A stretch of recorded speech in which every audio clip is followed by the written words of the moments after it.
Promotional strategies for Instagram. In 2012, Facebook bought Instagram for a casual $1 billion. As a result, the two platforms are very well integrated.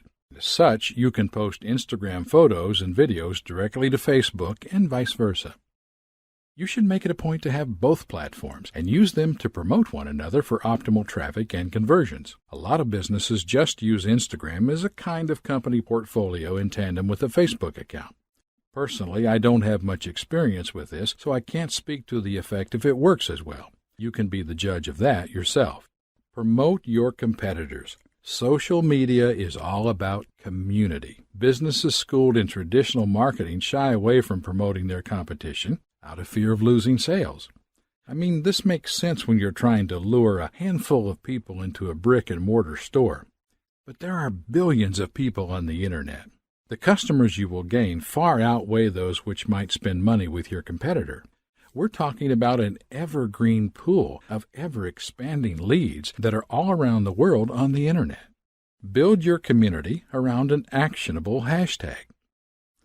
One of the downsides of the platform is that Instagram feeds can be quite difficult to find on your own. You might not get to use your business's name as your username, and because of that, the only way to reach new audience is if your content is shared or liked frequently. A hashtag is a great way to reach a larger audience.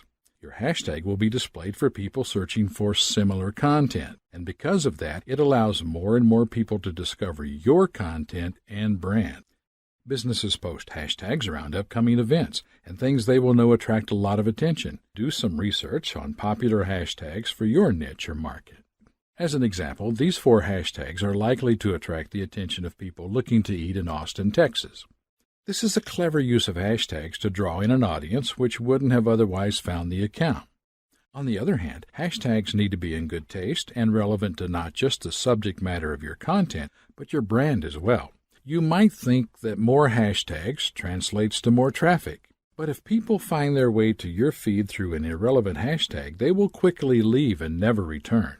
Because of that, it's not a good idea to flood a photo with all sorts of hashtags. I generally like to recommend using 2 to 7, and of course they should all be relevant to the content of the post. There's nothing that looks worse than an account you can see is stuffing hashtags into their post.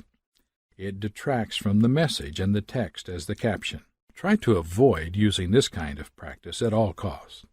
By now you're probably wondering what not to do. Well, this is an example of a hashtag done in terrible taste. Have a look at how they could have done this way better. Gap is a clothing store that spans all sorts of ages and styles of clothing. Had they offered to donate clothes to the people affected, this would have gone super viral for the right reasons. Instead, they used the opportunity to promote their own products for more sales.